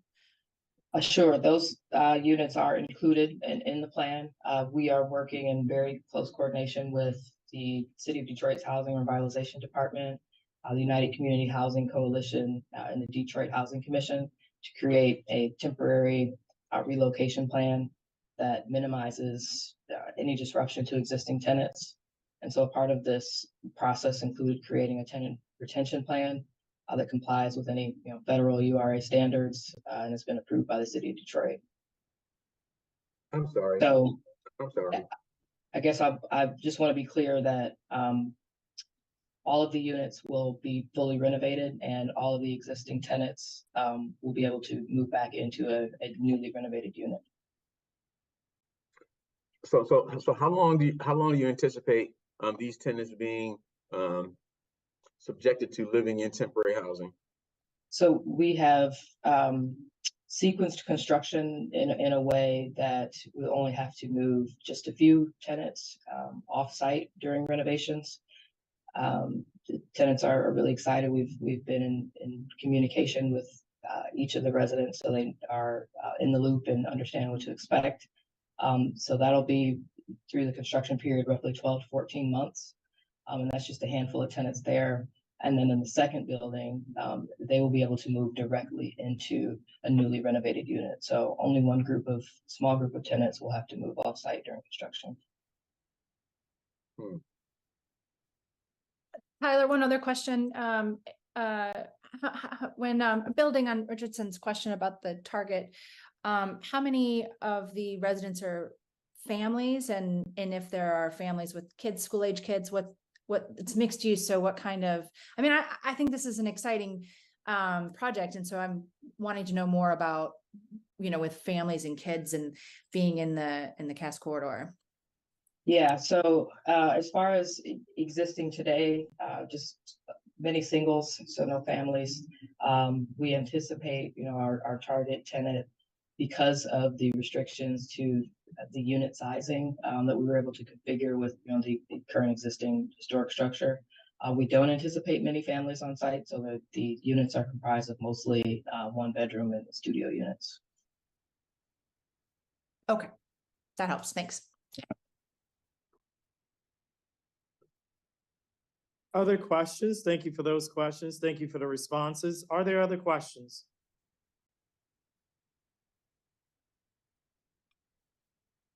If there are no questions, a motion is needed to conduct a roll call vote. Do we have such a motion? Affolter Kane so moves. We have go ahead, I'm sorry. Should Rothstein seconds? Okay, we have a motion by Affolter Kane. We have a second by Rothstein to approve the loan request. Caitlin, please conduct a roll call vote. Dr. Fulter Kane. Yes. Director Corbin. Yes. Mr. Eklund. Yes. Treasurer Eubanks. Yes. Mr. Cap. Yeah. Mr. Messer. Yes. Mr. Meyering. Yes. Mr. Richardson. Yes. Mr. Rothstein. Yes. Mr. Thalen. Yes. Ms. Warner. Yes. Thank you, everyone. Thank you, Caitlin. The motion passes and the recommendation is adopted. Thank you for your time, everyone. Yeah, thank you, Julius. Thank you to the development team. Next, we will move to the Community Development Block Grant Program 2023 Public Gathering Spaces Initiative Grants. We will have my colleague Paula Holtz, Managing Director for Regions 7 and 9 here at MEDC, to present on a resolution to award CDBG funds for the expansion and creation of public gathering spaces for 16 units of local government, as well as to provide administrative services to assist these communities with corresponding compliance and administrative requirements. Paula, please take it away. Quentin, I feel like you just stole my thunder. I mean, really, appreciate that lead in. I am Paula Holtz, as Quentin mentioned, and I'm excited to be here this morning to bring forward a recommendation to award CDBG funding to 16 communities throughout the state in the amount of $20 million through the Public Gathering Space Initiative. We were able to open this, which was our second annual competitive funding round, the PGSI funding round, in this past February, open to eligible communities. In order to be eligible to apply, a community needed to be on the MEDC's list of low to moderate income community customer list, needed to provide a minimum 10% cash match, and also have a grant request between $750,000 to $2 million for their public space project. For this round, we received 25 eligible applications totaling over $30 million in requests. Our grant review committee collectively scored these applications based on pre-established criteria, and today we are recommending 16 projects for funding. My only regret this morning is that I don't have time to go into any details on these fantastic public space projects. I think they're really terrific, and I think you would too if we had the time. Some examples of the types of projects we're recommending for funding are parks, town squares, playgrounds, amphitheaters, waterfront projects, and much more. So really good stuff if you've got the time. Hope you read through more of your packet and get the chance to visit these fantastic spaces. So just to recap, we are recommending the authorization this morning of a total of $20 million in CDBG funding for 16 communities through this initiative, as well as up to $800,000 for administrative services for the program. And with that, I gladly take questions. Thank you so much, Paula. Are there any questions for Paula? Any questions about this agenda item for your consideration? If there are no questions, a motion is needed to conduct a roll call vote. Do we have such a motion? Moved by Thalen. We have a motion by Thalen, a second by Richardson, I believe, to approve the funding request. Caitlin, please conduct a roll call vote. Dr. Fulter Kane, Yes. Director Corbin. Director Corbin, are you still on the line? All right, Mr. Eklund, Yes.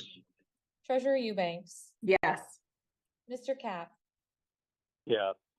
Mr. Messer, Yes. Mr. Myring, Yes. Mr. Richardson, Yes. Mr. Rothstein, Yes. Mr. Thalen, Yes. Ms. Warner. Yes. Thank you. Thank you, Caitlin. The motion passes and the recommendation is adopted. Really grateful for Paul and the entire team's work on these important public gathering spaces. Thank you.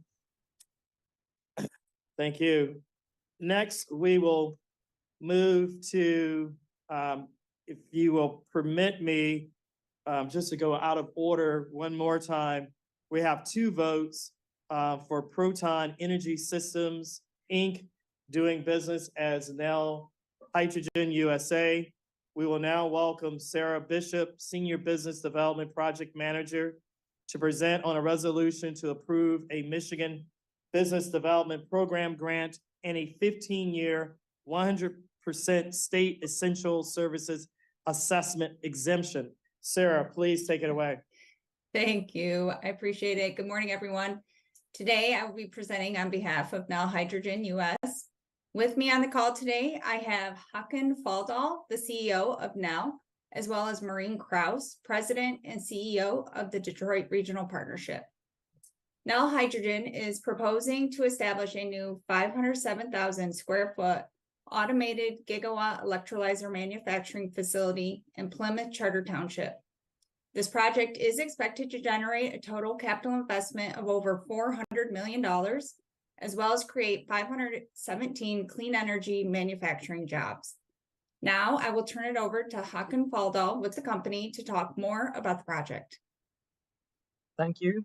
My name is Håkan Faldal, and I am the Chief Executive Officer of Nel and its fully owned subsidiary Proton Energy Systems.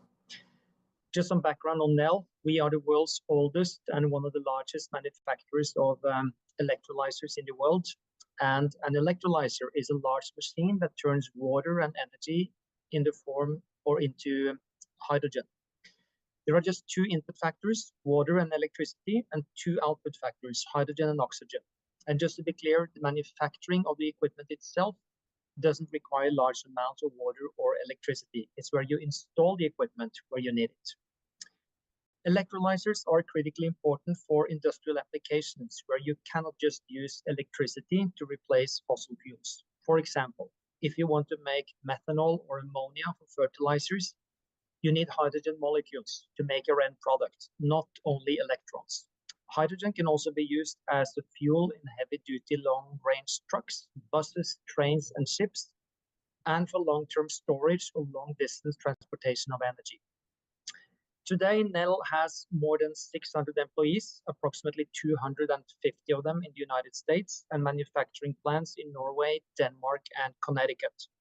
We export our products all over the world. So far, we've sold to more than 80 countries and to several United States like Nebraska, California, Oklahoma, New York, Colorado, etc. Now we want to build the world's largest manufacturing plant for electrolyzers in Plymouth Charter Township, Wayne County, Michigan. We ran a nationwide selection process where we considered close to 150 potential sites all over the US and concluded that Michigan offers now the best option. Michigan will become our hub for large-scale production of super competitive electrolyzers, and these will be exported to other US states and to other countries internationally. All in all, we're talking about a total investment in the range of $400 to $500 million over the next few years and 400 to 500 new jobs. On top of this, we will, of course, develop local supply chains that will create additional jobs and work together with universities and local partners like General Motors to ensure that we can do more than that. Thank you for your time and the opportunity to talk about this project. Happy to take questions. Thank you so much. At this time, I will turn it over to Maureen Krause to speak from a local perspective now. Thank you, Sarah, and thank you, Quentin, and a special thank you to Helcom and the team at NEL. We are so grateful today to have this significant project before the MSF board for your consideration, and we hope for your approval. At the Detroit Regional Partnership, we have seen a rapid increase in global projects in the mobility space in the area of clean, sustainable energy. NEL is a global leader in enabling our economy to decarbonize and to fully leverage the potential of hydrogen. We will be proud to call them part of the Detroit region. I would just like to take a minute and thank those who are behind the scenes, but actually make these projects happen and are critical to the success of a project with the scale and complexity of NEL. First, Will Butler and Justin Robinson from the DRP team in direct and minute-by-minute partnership with Vlatko Tomic Bobus from the MEDC team, who we partner with every day to bring great jobs and investment to Michigan. To Dave Schreiber at Wayne County and Kurt Heiss in Plymouth Township, along with a host of other important partners. These people and these projects take a village, and I hope that we have shown NEL that we work collaboratively to help you make the best decision for your success. We look forward to helping NEL in their success with our strong engineering and experienced manufacturing talent. We encourage the MSF to approve this package before you as we continue to support NEL as they grow in the Detroit region and in the global epicenter of mobility. Thank you. Thank you, Maureen. In summary, the company is requesting a $10 million MBDP performance-based grant and a 15-year 100% CESA exemption valued at $6.25 million, waiving the EDA and commencement requirements. We are happy to answer any questions at this time, and we thank you for your consideration. Thank you so much for this presentation, and we appreciate the patience from the CEO. I think it's about 6 hours ahead of us there, so thank you for your indulging us. There are 2 votes. Board members, are there questions before we will be required to conduct 2 separate votes? One for the Business Development Program grant and the second for the 15-year 100% State Essential Services Assessment Exemption. Any questions? Can you speak a little bit about your partnership with GM and how you'll be working together and how they may be using your products? Yeah, General Motors has worked on hydrogen fuel cells for a number of years, and a fuel cell is actually an electrolyzer run in the opposite direction.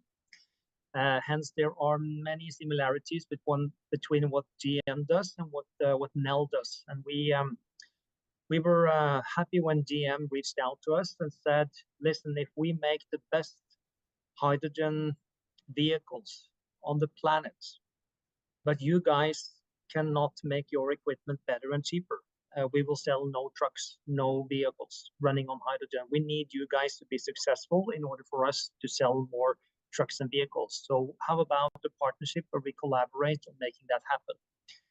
That's why we signed a joint development agreement with General Motors, I think 12 to 18 months ago, where we share insights and knowledge. And we have full access to the GM team, and we have joint working groups, and the work has moved along really, really fast. And actually later today, I have a meeting with General Motors to give them an update on the work, but we're really benefiting from all the work that GM has put into fuel cells, and I'm trying to apply that on the electrolyzer side to make the equipment cheaper and more efficient. Is the company cash flow positive today, or can you speak a little bit about the business economics on what it takes to be cash flow positive and kind of the financial outlook going forward? We are not cash flow positive today. We have raised close to $1 billion in private money to fund our expansion, because this is a business where you need to invest upfront in technology, in building the organization, and in building manufacturing capacity. So all of this money has been deployed, or half of the money has been deployed, and we still have $400 million left so to finance what we do until we get cash flow positive.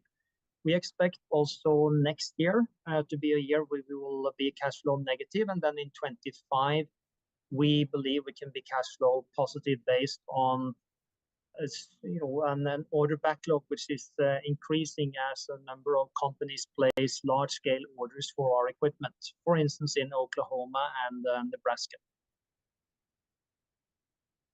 Can you talk a little bit about the safety requirements for hydrogen storage and the viability of that in transportation? Yeah, so making the equipment itself doesn't really represent a big risk, and hydrogen also is safe when you handle it in the correct way, but you need to understand how to do it. In the same way that you don't smoke a cigarette when you pump gas, you have to be careful not to mix hydrogen and oxygen, because that can be explosive. But today there are safety standards that you need to adhere to. If you look at the tanks they use to store hydrogen on board vehicles, they perform crash tests showing that a car running on petrol or diesel might ignite and catch fire, whereas a vehicle running on hydrogen will not. So it doesn't represent a real safety concern if handled correctly, and definitely not on the manufacturing side, but more on the application of hydrogen. There you need to follow strict safety standards, and that's also why each and every state in the United States has a certain protocol that you need to follow in terms of complying with the safety standards that they think are needed to do this in a safe way. Thank you. I have a question. So the volatility of hydrogen systems is so severe that, this could create a hazard if not handled correctly, as you stated.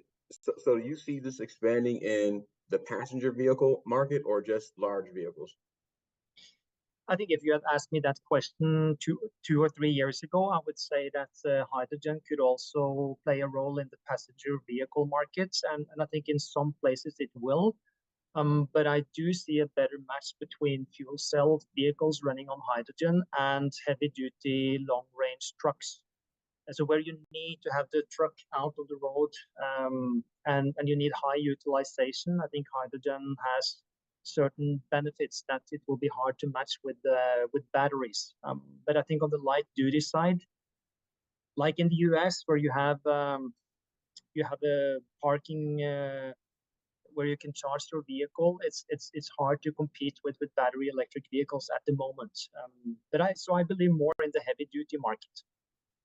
Thank you. Sarah, could you speak a little bit about the performance requirements for the grant to be achieved? Yeah, so it'll be based on eligible expenses that they are spending at the new facility. So they will, numerous ways they could use it based on construction, or excuse me, based on machinery and equipment costs, facility renovations, such as that type. And then it'll be dispersed based on a percentage basis of that eligible expense. Is there job requirements as well?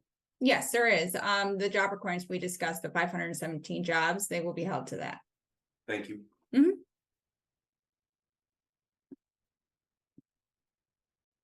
Additional questions? Thank you for the questions. Board members, any additional questions? Hearing none, we will conduct our first vote to approve the Michigan Business Development Program grant request. A motion is needed to conduct a roll call vote. Do we have such a motion? Messer will move. Is there a second? Warner seconds. We have a second by Warner to approve the request. Caitlin, please conduct a roll call vote. Dr. Fulter Kane, Yes. Mr. Eklund, Treasurer Eubank. Oh, there you are. Thank you. Treasurer Eubanks, Yes. Mr. Cap, Yeah. Mr. Messer, Yes. Mr. Myring, Yes. Mr. Richardson, Yes. Mr. Rothstein, Yes. Mr. Thalen, Yes. Ms. Warner. Yes. Thank you. Thank you, Caitlin. Oh, I'm sorry? Caitlin, it's Susan Corbin. Oh, I'm yeah. still here and I'm a yes vote. Okay. Susan, while I have you, were you on for the last vote? I had to take a break and I came back on as you were doing roll call. So I was also a yes vote on the last vote. Okay, perfect. Thank you so much. Sorry, Quentin, go ahead. Oh, no worries. The motion passes and the recommendation is adopted. The second vote is to approve the State Essential Services Assessment Exemption Request. A motion is needed to conduct a roll call vote. Do we have such a motion? Messer will move. Do we have a second? Warner seconds. We have a second by Warner to approve the request. Caitlin, please conduct a roll call vote. Dr. Fulter Kane, Yes. Director Corbin, Yes. Mr. Eklund, Yes. Treasurer Eubanks, Yes. Mr. Cap, Yeah. Mr. Messer, Yes, Mr. Myring, Yes. Mr. Richardson. he had to drop, unfortunately. But I'm here now. I have to go now, but yes. Okay, Okay. Mr. Rothstein, Yes. Mr. Thalen, Yes. Ms. Warner. Yes. Thank you. thank you, Caitlin. The motion also passes and the recommendation is also adopted. Congratulations, we're very grateful. This was historic. It was the largest investment announced at this year's Select USA, and I'm glad that we were able to finalize everything. So thank you very much and hope to look forward to hearing about the progress. Thank you very much. Thank Thank you, you. sir. Thank you.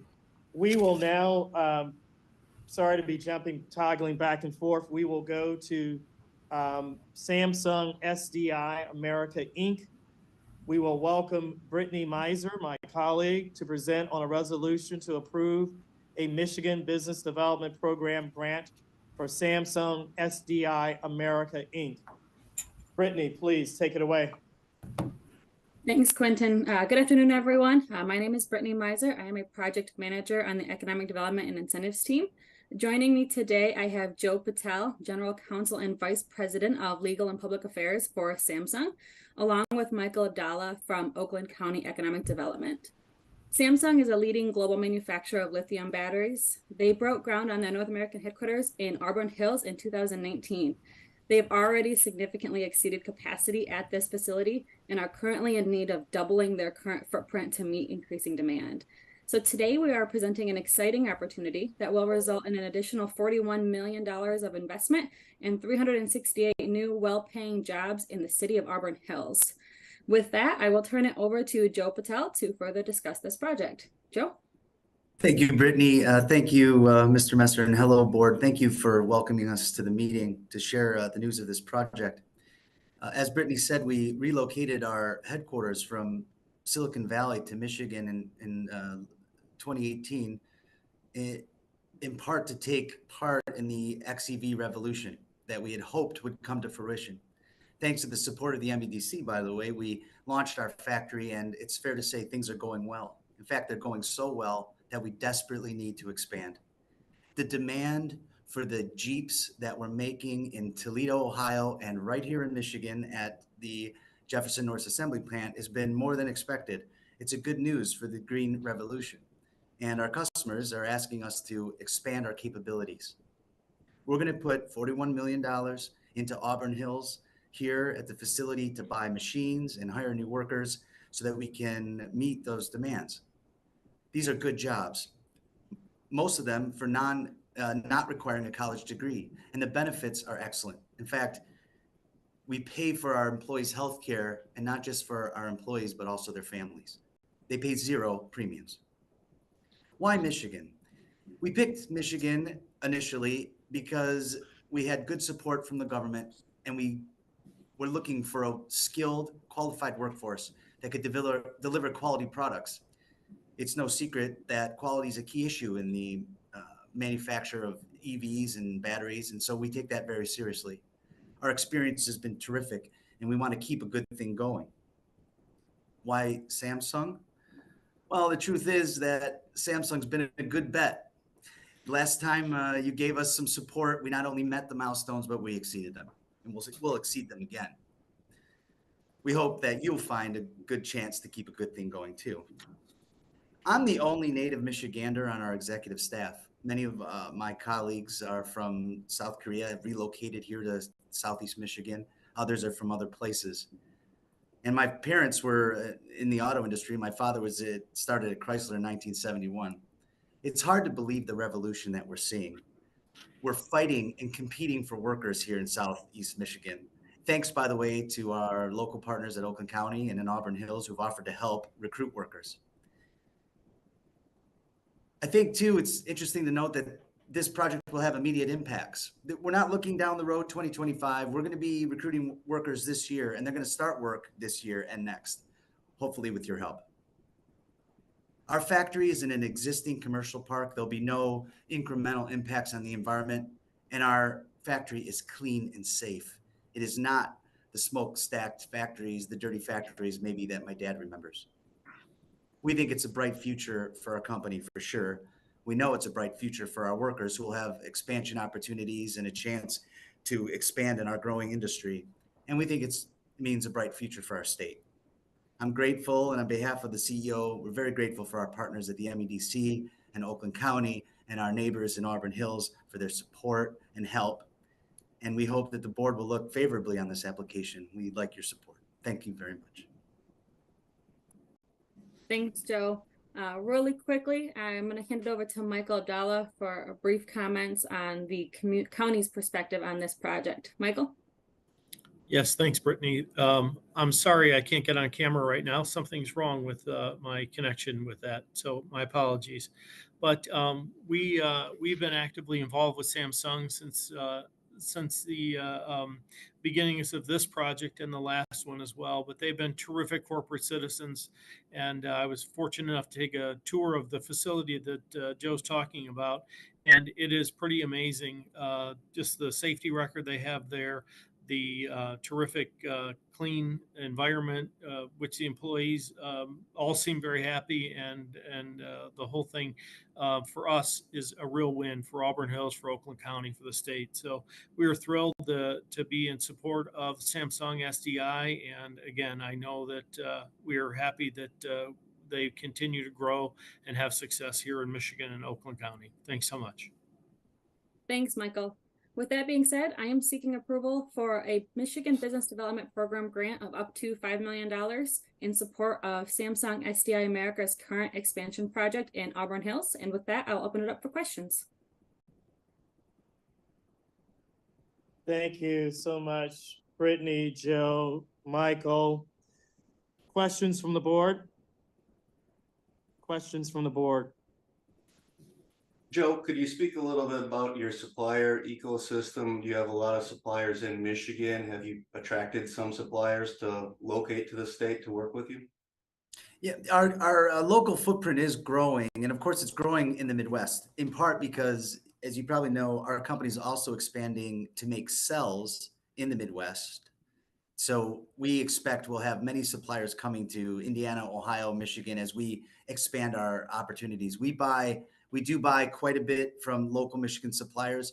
The equipment itself is coming from overseas because there aren't any suppliers currently that can make the battery equipment.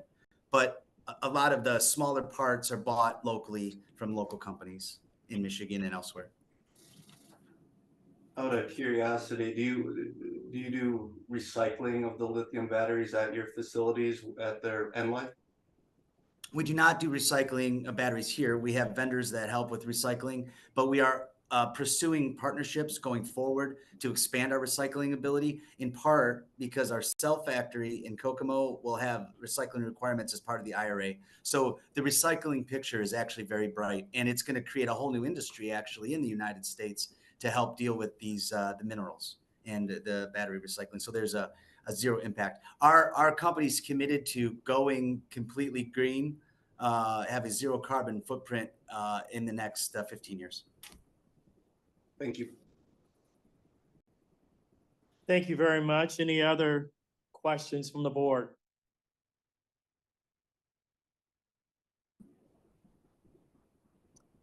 Hearing none, we need a motion to conduct a roll call vote. Do we have such a motion? Messer will move. Do we have a second? Corbin support, Kane will second. I think I heard Director Corbin seconding to approve the request. Caitlin, please conduct a roll call vote. Dr. Fulter Kane, Yes. Director Corbin, Yes. Mr. Eklund, Yes. Treasurer Eubanks, Yes. Mr. Cap, Yeah. Mr. Messer, Yes. Mr. Meyering, Yes. Mr. Rothstein, Yes. Mr. Thalen. Yeah. Thank you. Thank you, Comes down to Caitlin. Thank you. The motion passes and the recommendation is adopted. Congratulations. We're grateful to have earned this investment and really look forward to the future. We have the final vote of the day is administrative. It's the Michigan Strategic Fund bylaws. We will vote to approve the amended Michigan Strategic Fund bylaws that were shared previously and discussed. If there are no questions, please, we need a motion to conduct a roll call vote. Are there any questions? Hearing none, we need a motion to conduct a roll call vote. Do we have such a motion? Rothstein? Rothstein moves. Do we have a second? Messer will second to approve the request. Caitlin, please conduct a roll call vote. Dr. Fulter Kane, Yes. Director Corbin, Yes. Mr. Eklund, Yes. Treasurer Eubanks, Yes. Mr. Cap, Yeah. Mr. Messer, Yes. Mr. Meyering, Yes. Mr. Rothstein, Yes. Mr. Thalen. Yeah. Thank you. Thank you, Caitlin. The motion passes and the recommendation is adopted. For our last item of business, the monthly delegated authority report was included in the board's packet. Are there any questions regarding the report?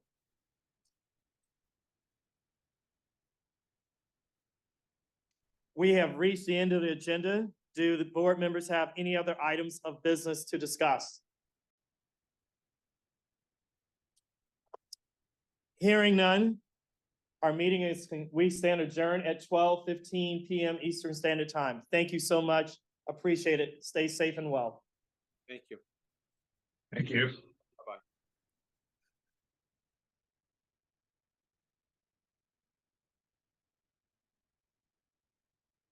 Recording stopped.